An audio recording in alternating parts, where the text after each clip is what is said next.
Bullshit. Pretend for a moment we've entered a parallel universe, free of bullshit and full of bold solutions. That's what the No BS show's all about. I'm your host, Dave Mastovich. Let's cut the bullshit. Have you seen those DirecTV commercials with Rob Lowe? Thanks to Comcast, you might not have the chance anymore. Lowe plays various awkward versions of himself while pointing out why DirecTV is better than cable. My favorites are super creepy Rob Lowe and far less attractive Rob Lowe. It turns out Comcast thought he was not completely truthful Rob Lowe. The Better Business Bureau agreed that DirecTV could not substantiate some of the ad's claims and should discontinue the campaign. At the same time, Comcast was ranked the least trusted company by United States consumers in the 2015 Temkin Trust Ratings. The ratings were based on data from an online survey of 10,000 U.S. consumers. Respondents were asked to evaluate how much they trust 293 organizations across 20 industries on a 1, do not trust at all, to 7, completely trust scale. Supermarket chains earned the highest level of trust, Trader Joe's at number 7, H-E-B at 1. Some other top 20 companies include Amazon at 10, Lexus number 12, Apple at 14, and Lowe's and JetBlue tied at number 17. Comcast comes in at 293. Yes, 293. Just ahead of Charter Communications, Coventry Healthcare, and Time Warner Cable. TV service providers, wireless carriers, and internet service providers scored in the poor to very poor range. I'm guessing the results aren't surprising to you. Why? Exactly. The companies we trust understand their two whys. They know why they're in business. Their purpose and values drive what they do and how they operate. Equally important from a marketing perspective is understanding your customers' why. Why do they buy from you? What problem are you solving? You need to continually learn from and about your customers so you can truly know what their why is. Once you've answered the two why questions, craft your story. Make it about them, your customers.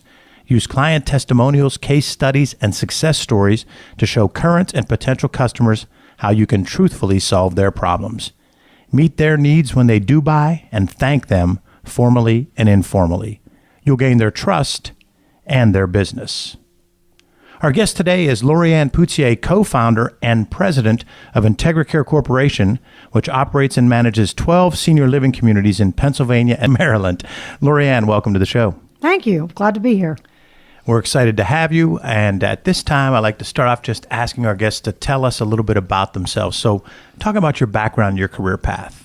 Okay, glad to. Actually, I started in my educational background with the idea that I wanted to be a news commentator. So my degree is in journalism and communications. Then I went and got an MBA so that I would have the business background and did my internship here in Pittsburgh at KDKA. And what that taught me is that I didn't want to be a news commentator. But while there, I did several projects in the Human Resources Department and found an interest there and actually started my career pursuing human resources. So my first real significant human resources position was at Blue Cross, Independence Blue Cross, actually, in Philadelphia. And I was able to move through all the disciplines there, and great training ground, good opportunity.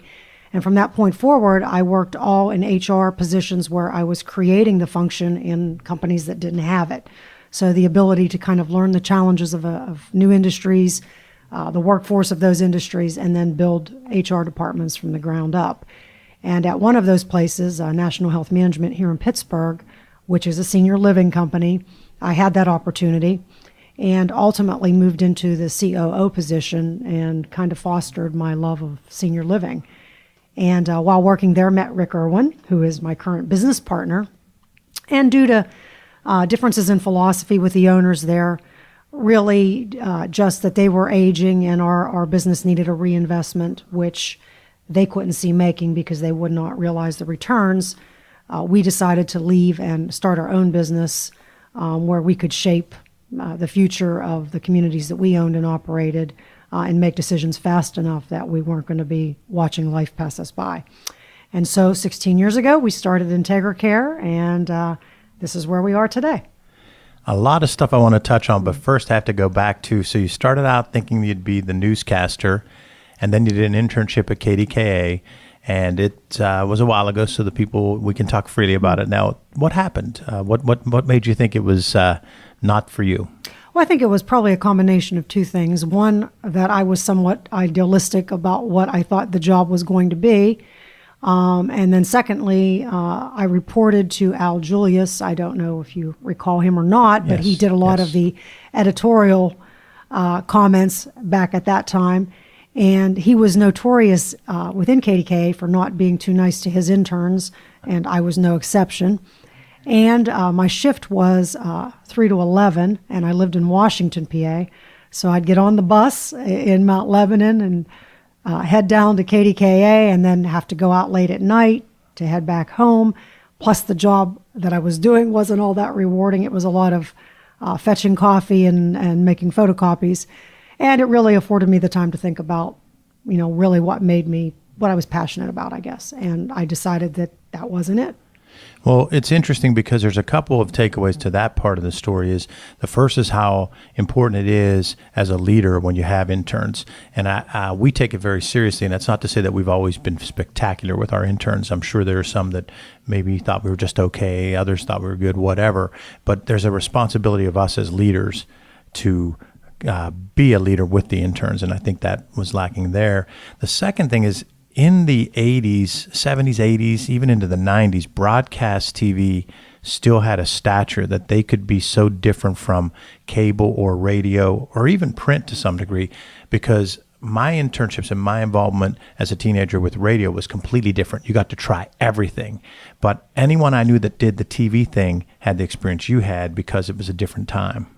I think that's true. And, as to the interns, we frequently have interns at IntegraCare, and my business partner, Rick Irwin, one of the things that I have admired about him is that he does invest in them.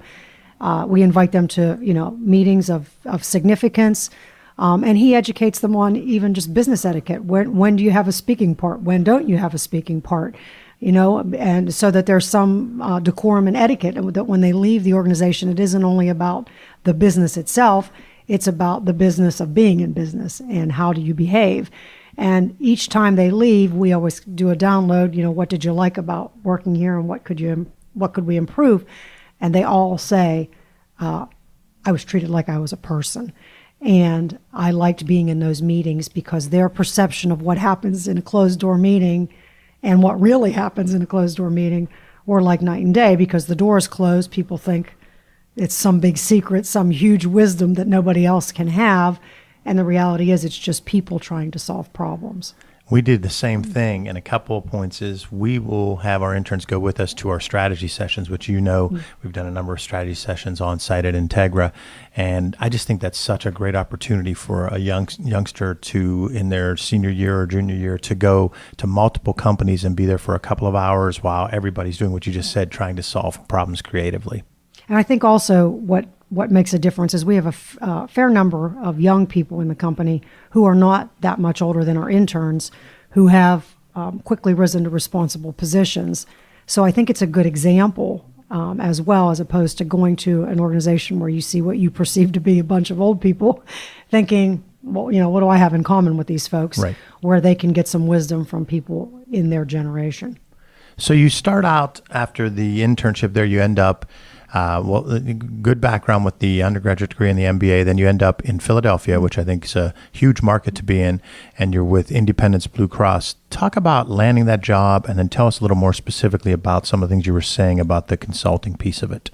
Well, that job, actually, I started my first job in Philadelphia as I was hired as a management trainee by Kelly Services in their Philadelphia branch. So I was responsible for the Philadelphia region, and Blue Cross was one of my clients. So we provided temps to Blue Cross. And I had been at Kelly probably 2.5 years, and a headhunter called me and said, the people at Blue Cross really like you. They have a position open in there. At that time, it was employment, so it was recruiting, and they are interested in speaking with you about the position. And everybody in Philadelphia at that time, they were well esteemed as an employer, would have died for that job, myself included. So I applied.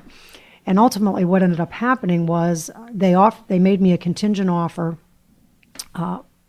pending my references.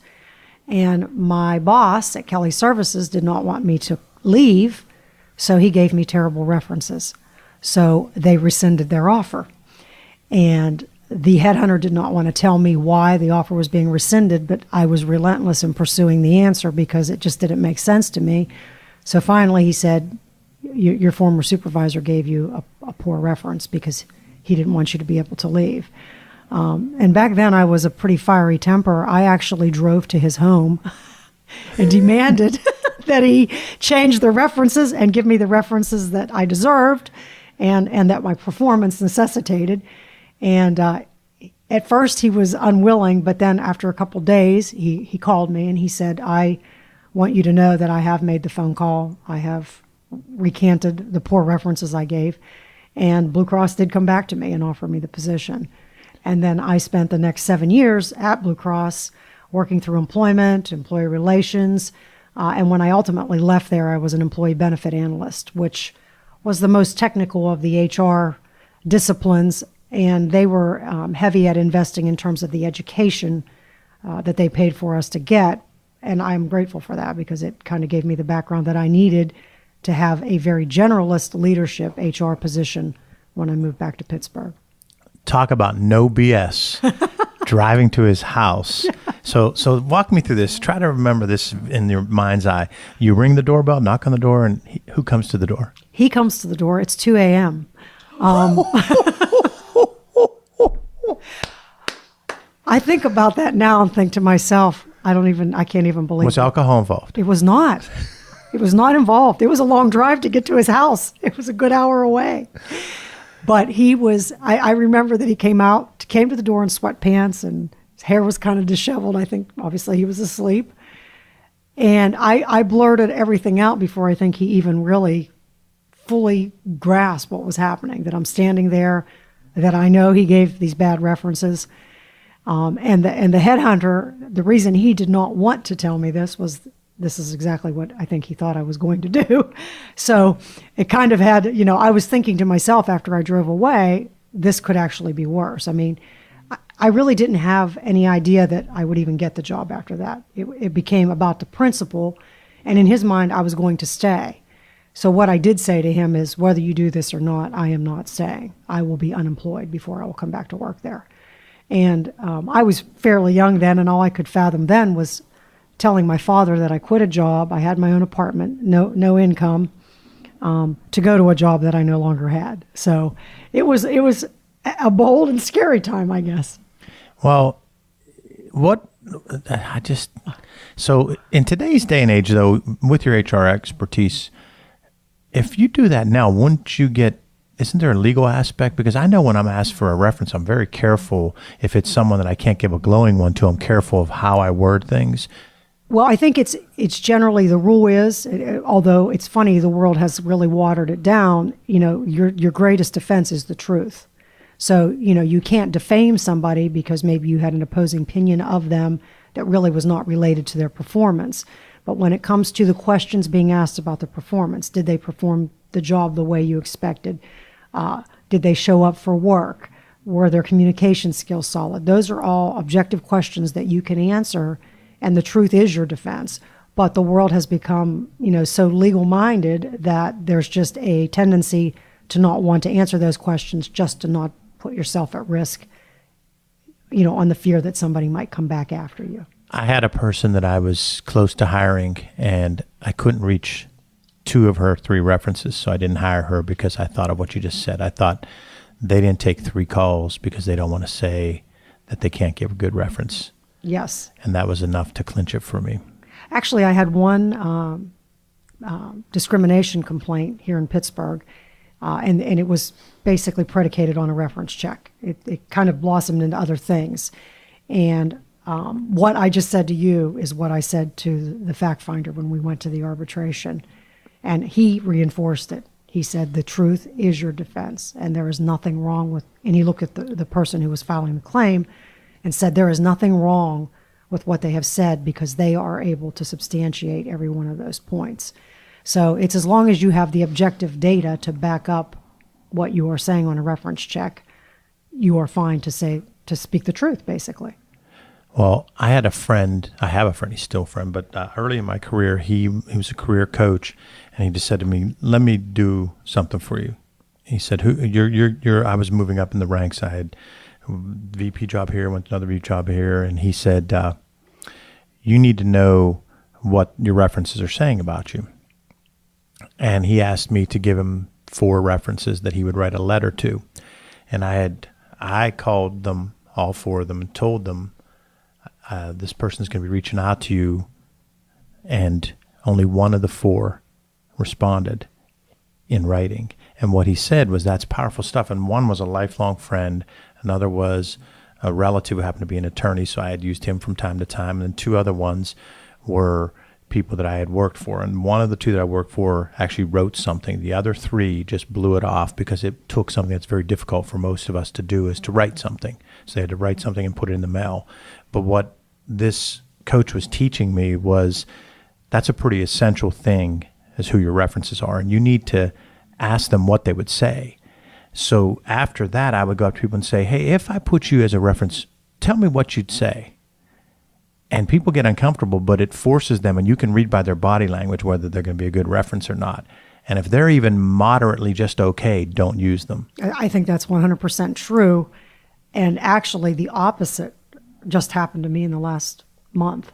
And that was somebody who worked under me, who left on not great terms, and knows exactly how I see the departure from the company, used me as a positive reference. Okay, so the guy calls me and mentions this person's name and tells me the position that is being considered, and would I please call and give a reference. So I spent a couple of days trying to figure out the psychology of the individual, and what I concluded is she figured I would not return the call. For him, it wouldn't be a negative, because the way the world is, a lot of people don't return the calls, and it would have accomplished at least putting one out there that was a job that was not all that long into the past.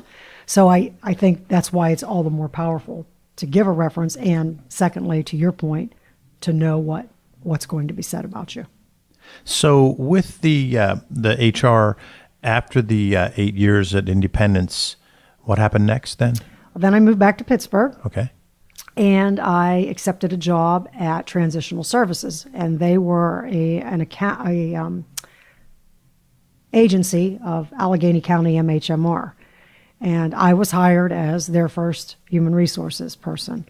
And their chairman hired me, the chairman of their board, and his focus was on workers' compensation, unemployment costs, unemployment claims, attendance, and just overall staff retention. And it was tough because the positions there required a college education, but at that time paid not much more than minimum wage. So, it's a lot to ask for an individual when at that point in time the world there was more opportunity out there in terms of college degrees. So it was very difficult to recruit. But I think more importantly than that, it was really about the culture, recognition, holding people accountable to attendance standards. So that's really where I focused in human resources, building all the programs and the structures that supported those programs, and then educating the supervisory staff at each of our locations to reinforce that every single day. And while I was, what ultimately happened there was, that agency was funded by the county. So every year there would come to be this discussion of, are we going to have our funding? Are we not? And it was always kind of a big stressor at the end of the year. And I just didn't want to be, a casualty of one of the years when they said, oh, gee, we're not going to have our funding this year. And that came to fruition. So I was contacted by a headhunter and he said, there's a, healthcare organization here in Pittsburgh, and the position is a VP of Human Resources, and they've never had anybody in Human Resources. So that was what I just did, start up a Human Resources department. And the fact that it was healthcare, I thought, this is good, I'm interested in healthcare. And it was senior living. At that time, the company had 12 assisted living facilities, and they were one of the first in to the assisted living business, so that was attractive to me. And actually, it was the same scenario. Lots of unemployment claims. At that time, there were 12 active discrimination complaints, and it wasn't that they discriminated, it was just that the workforce generally learned that you could file a complaint and get a settlement because nobody was there to fight these things. They really didn't have a comprehensive benefits plan, so they challenged me to put, benefit structure in place. And the chairman's deal with me was that I had to be able to save him what was equivalent to my salary in claims and retention. So that was kind of how I approached the job, and really loved it. And ultimately met Rick Irwin, who's my business partner, as he was working in one of their affiliated companies, and came to be the CEO at National, where I was. And at that same time, the COO had been let go, and that position was vacant for the better part of a year. And I just started assuming all those responsibilities because in senior living, human resources and operations are really synonymous. Mm-hmm. I mean, that is what you're selling. It's relationships and good care and good feelings. So just by virtue of that, I kind of absorbed a good part of that job. And at the end of that year was offered a promotion into that position. And ultimately loved the opportunities we had there. We were the CEO and COO, and it was in a lot of ways our lab. I mean, we were given a lot of autonomy, which I value greatly. And ultimately what happened was, the shareholders were aging. We were first in the industry, so our product was getting old and dated and needed a reinvention. And they were wishy-washy about whether they would put the money in. They would say, yes, let's, put a plan together, review it at the next board meeting, and we'll move forward. So we'd put all this effort into it, do all the research, do the pricing, come up with a reconfiguration, and then we'd go to the board meeting and it would be like, well, let's just stay the way we are. So we went through that a couple times, and we kind of concluded that the only way to stay there and be successful would be to say to our people, our leadership, you're going to have to work harder because we have a dated product and there's new stuff that's better. So the only way we can still compete, because we were at a high price point as well, is to say to people, you're going to have to work a little harder. And we really were just not willing to do that because we already felt like it's a tough industry and people already worked hard enough. And we just didn't want to have our careers be resting on that as the premise by which we could survive. So we resigned and started IntegraCare, with the first strategy being to be integrated with hospitals, because when we were at National, we had 3 projects that were hospital affiliated, actually 4. And it wasn't something that our shareholders really loved, but something that we got pretty good at. And we think we developed some pretty good disciplines because hospitals tend to be pretty particular about a lot of things, and those disciplines actually helped us differentiate ourselves not only in the hospital spectrum but also in the spectrum of turning around communities, which is ultimately what we morphed into, and that was a turnaround company for financially, operationally, or both distressed assets in our industry. We're talking with Loriann Putzier of IntegraCare. She's a guest on the No BS Marketing Show. I'm your host, Dave Mastovich, and there's a number of things from that I have to go back to. The first is, if you want to have a no BS career, you have to follow some of the tracks that Loriann did. You were in a position where you were head of HR and the COO leaves, and you take it upon yourself to start picking up COO duties. So basically, you now become COO and VP of HR, which adds to your resume, adds to your experience, adds to your expertise. Talk about the early months of that and how you did that and how you had the courage to jump in and do it. Well, actually, I remember thinking at that time I was, scared to death. But the way I looked at it is, what could be worse than nobody doing it? And that was kind of the mantra that I would have every day as I would go in. And I started with the things that to me were the most comfortable, the staffing, because I was HR, got into understanding the staffing patterns and how you staff with the acuity of the residents and how those two things should go hand in hand together. And then that would lead to the regulations. So it ended up that one thing led to another, and it all just became, I realized that it's just a matter of inserting yourself, taking the time, reading, and asking questions. When you're early in your career, and I still was early in my career then, you tend not to want to be that person that asks questions because you feel like you're supposed to know everything. And there was a nurse who worked in the company, and she kind of took me under her wing. Really just, I think she liked me, so she would, teach me things about the resident care component that would be naturally uncomfortable to me. And just by virtue of that, I became braver about just stepping into the wellness center, into the resident care, not being afraid of all the medical terminology. And once I overcame that, the other stuff, it was all downhill from there. It was easy because in my mind, that was the big ugly, the resident care component, because I was not a nurse and not a medical person. So you tend to be a little bit afraid of all that terminology. Yes. She took a calculated risk, had the wherewithal to do that. And then the key takeaway I have is something that I also subscribe to is go with what you know first to get some success, get your confidence up, prove yourself a little bit, then slowly take on more and more new stuff and take the time and dedicate the time to learn the new stuff. It's exactly. And actually what I have learned, and I still believe about that time and about just in general, anything in your career, we have an attitude that we will not be held hostage by any employee. And that doesn't mean I don't care if somebody leaves. I mean, obviously, if somebody leaves and they're valuable, it kills me. But I'm not going to be held hostage by that. So I'm not going to allow dysfunction in the organization because somebody's an expert at something and I'm afraid to lose that expertise. So the only way you can really have that attitude is have enough knowledge yourself. Not that you are as good as every expert in your company, but that you could figure it out, you could get by until you hire your next expert or develop your next expert. And that fear of not knowing those things is what drives me even now.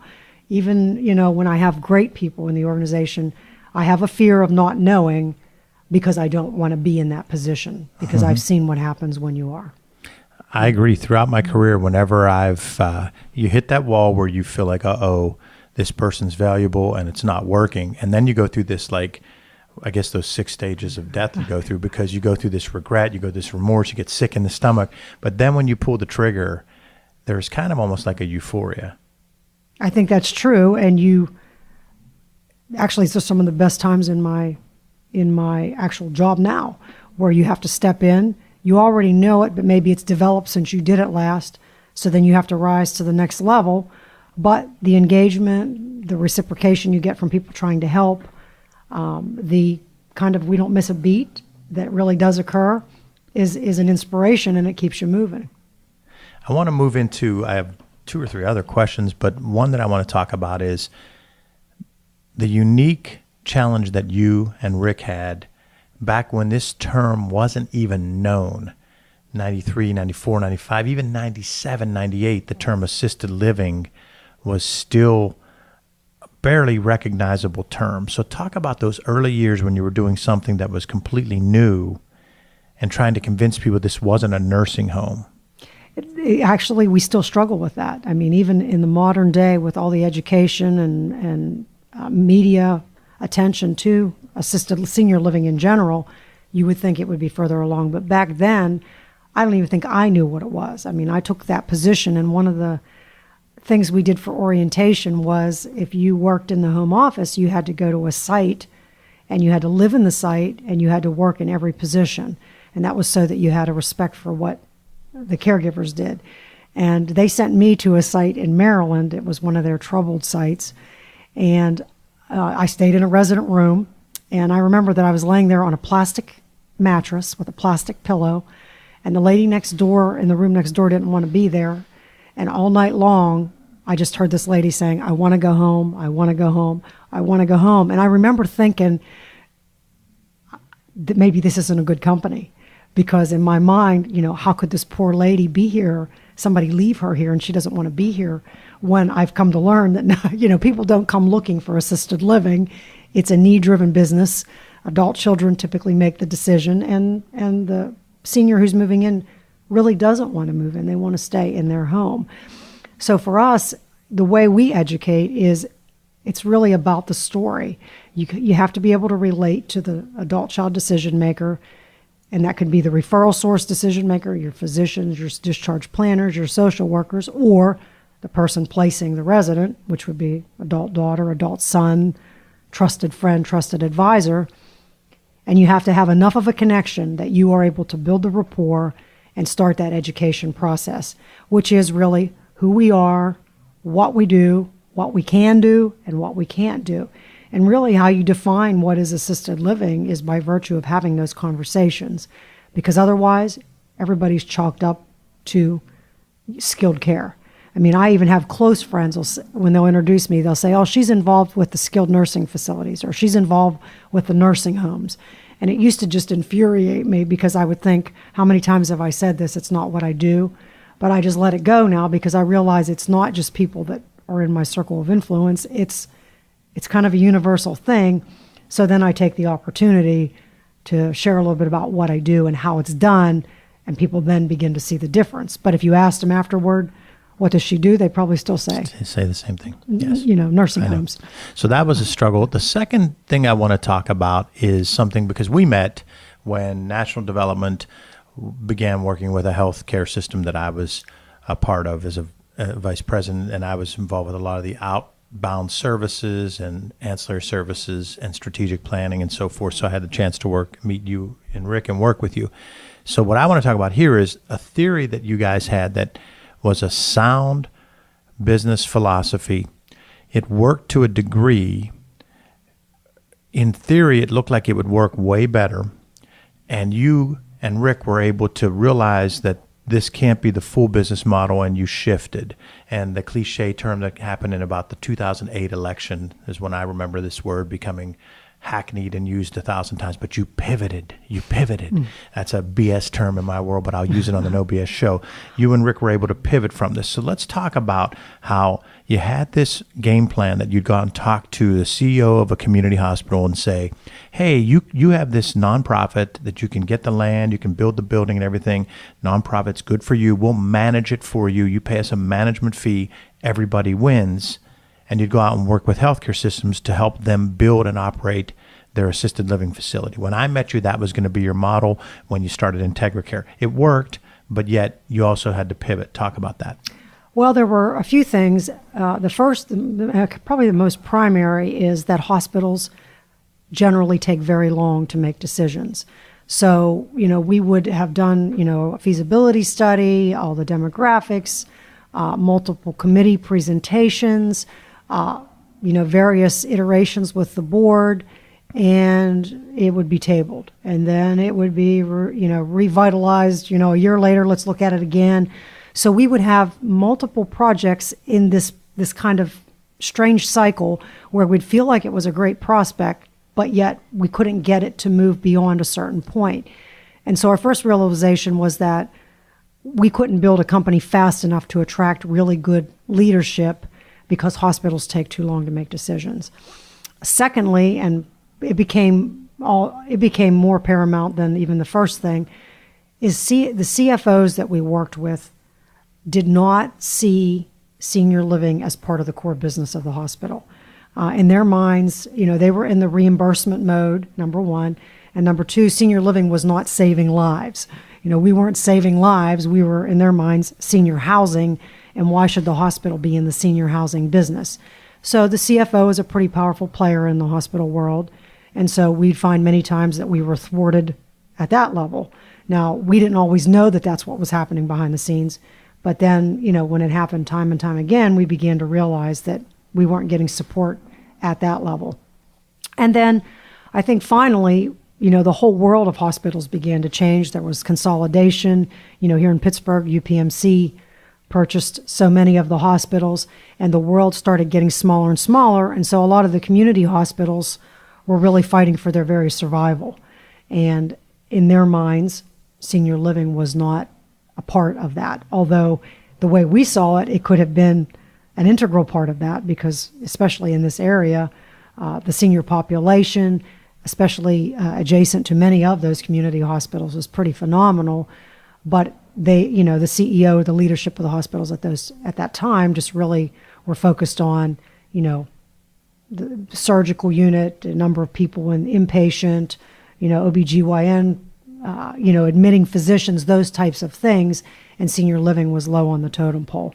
So we had 3 projects. They were successful, and we wished to continue those, but we realized that we were going to have another strategy. And it was right about the time that, the recession hit. Many of the senior living providers had overbuilt. Some really didn't even understand what they were trying to be. So, they would build an assisted living community, but then they wouldn't want to accept anybody that was incontinent or who had acuity. So really what they were saying is it's assisted living for the independent person, which there aren't enough of those people to fill a community. So we started acquiring distressed assets, repositioning them, in some cases renovating them if they were older, and turning them around, reintroducing them to the market. So we still had our hospital strategy, but we realized that probably our core strategy was going to change more to this turnaround strategy over time. As a business owner, I find that story inspiring, which is why I wanted to make sure you brought it up. And I hope our listeners can see why that's inspiring. I have a company here and we have a vision for this company. And if we came to a point, that is such courage that you had your business plan, you're going down the path and you're successful, but you said, we have to go a whole different direction. And then you did it. And you proved you did, and that was years ago, and that's why that's an inspiring story. So, kudos to you. But I do have to go into the second part of that is there's a whole lot of BS at community hospitals, isn't there?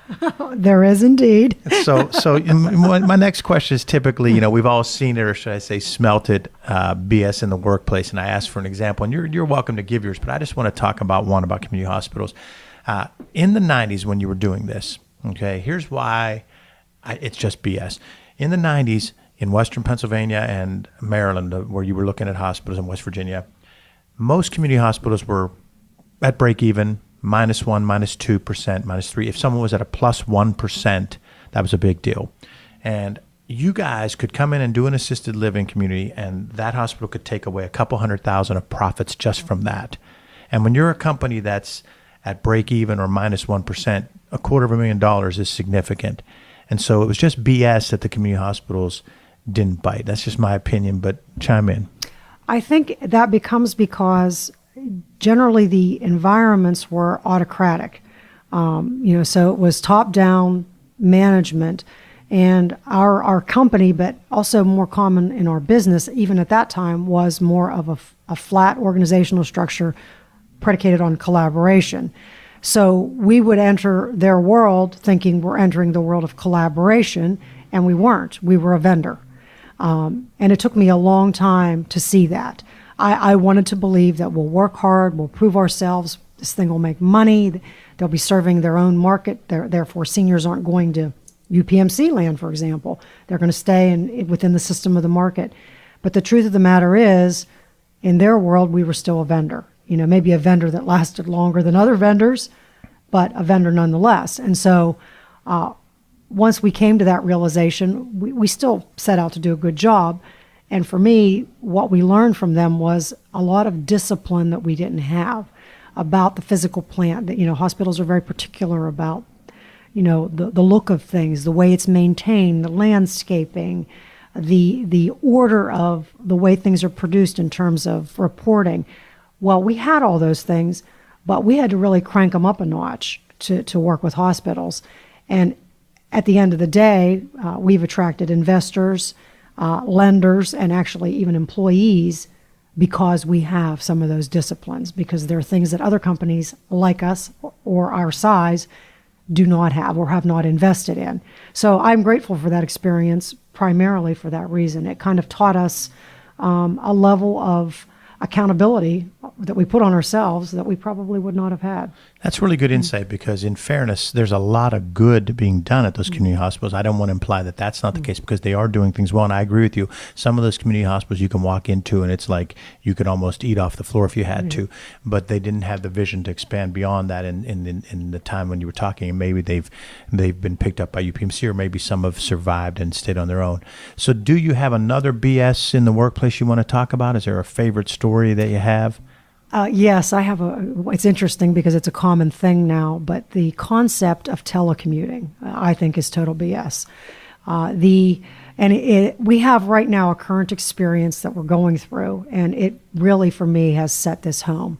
Now, in our own organization, all of the folks in the office telecommute have the ability to telecommute 1 day a week. Not everybody chooses to do it. And when people typically do take advantage, it's when they have a project or something that's really requires great concentration and they don't want to come into the office and then shut their door. Or if they're in a cubicle, they don't have the ability to come in the office and close their door. So they're doing it just to get that focused time.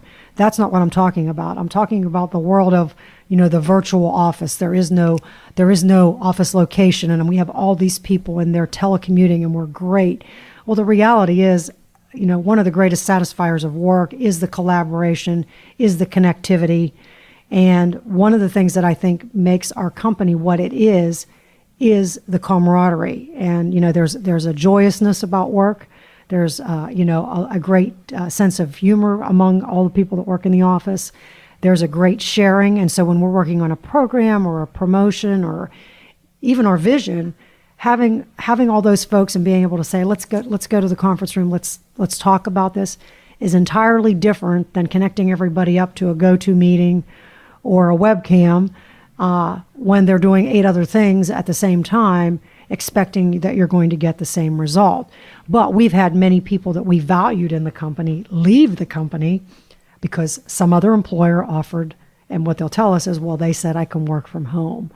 Well, since that time, some of those folks have come back, and working at home is not what it's cracked up to be, but yet you see it in the news all the time, and everybody acts like it's a great thing, and quite frankly, I just think it's BS. That's a great example. One of my favorite YouTube bits ties sort of to that because it's if people are virtual, and it's the one about the conference call when everybody's on the call and they actually show how it goes, and they have. That's so true. It's so true because it's each one. Like I say to Mike Kenny, I'm like, you're this guy right here, and I'm this guy, because he's always working the whole time. You hear him clicking away. It's just funny, but it's to your point when the collaboration is so essential to any company, and when you lose, like, you have to use some of the virtual stuff. But I agree with you that trying to make it a big piece of it is kind of BS. Well, and it's a sense of belonging is a powerful thing. I mean, the obligation to your coworkers, somebody who inspires you to learn because you see them performing and you think, well, I could learn a little bit from this person or that person. You miss those opportunities. Yes. As a matter of fact, my own daughter-in-law is a telecommuter, 100%. But she's one of those people, one of the few, who really is of the telecommuting mindset. And one of the things that she said to me was, when she gets on her weekly call with her fellow workers on the projects that she's on, they'll want to talk about their weekend. They'll, how was your weekend? And, what did you and your kids do? And what she said to me was, I don't really care about their weekend. I don't want to hear about their weekend. I don't want to hear what their kids did. I want to put in my time, get it done so that I can have a life. Well, I think that type of person probably is appropriate for telecommuting, yes. But the vast majority of people that are doing it don't fall into that category. Yep. So now we have to put you on the spot. We're with Loriann Putzier of IntegraCare, and it's an OBS marketing show. Talk about a learning experience when maybe you were a BS employee, a tough boss, or maybe your communication wasn't what it needed to be. Looking back, when do you think you might have been guilty of some BS? Well, it came to me in a performance review many, many years ago, but I know it is my tendency. And one boss that I did respect, what he said in my review was, people follow you and they'll walk through fire for you. And that's to your credit because you're in the trenches, you fight with them, you teach them. But one of the things about you is, if they're not on the tail of your coat riding along, you'll leave them in the dust. In other words, that person who's not as strong, that person who's requires a little more mentoring, your tendency is going to be to write them off and to kind of say, get with the program or move on. And so I took that to heart. I remember at the time, I dwelled on it for days, probably months. So now I kind of recognize that in myself, and I still have that tendency. So when we launch a program or a new core concept of the organization and we're rolling it out, I want to be that person that's involved. But when we roll it out, I want it done. I want, to see implementation, reinforcement. And what I've come to realize is you will never have that unless you stay engaged. So even with the smallest initiatives that we have, I try to develop routines for myself so that I stay engaged, that I keep up with the metrics, that I provide feedback so that I am still reaching, maybe the people that really championed the program, but I'm trying to reach the people that didn't too, who are out there saying, well, nobody's paying attention to this. Why are we doing it anyway? Well, somebody is paying attention. And, it's not only the people that are in the organization accountable, but myself, I'm paying attention and hopefully deciding if it's even worth the effort that we've put into it, as opposed to just perpetuating it because you want it to be and you just expect everybody to keep up. That's personal and professional growth. You've been at a senior level of an organization for most of your career, and you're still striving for personal and professional growth and looking back at when you were a BSer and saying, hey, I have a weakness, I have a blind spot, I'm going to work at it. And the blind spots never go away. We always have to keep our eye on them. And it's a testament for you to be doing that as a senior leader. It's impressive. Thank you. So, Loriann, you've been a fantastic guest. How can listeners contact you if they'd like to learn more about what you do? You can contact me at through our website, www.integracare.com, or through our office phone number, which is 724-940-5544, and that's Integracare Corporation. Great. Loriann, thanks for being on the show. Thank you. Thank you for having me. It was a good time. And thanks for joining us for the No Bullshit Marketing Podcast. Visit nobullshitmarketing.biz for show notes, plus additional marketing and messaging resources. Are you signed up for light reading? You'll receive valuable strategies every other week to improve your marketing and transform your message. It really is light, intended to be read in 2 minutes or less, and it just might trigger bright ideas for you. To sign up, visit masssolutions.biz.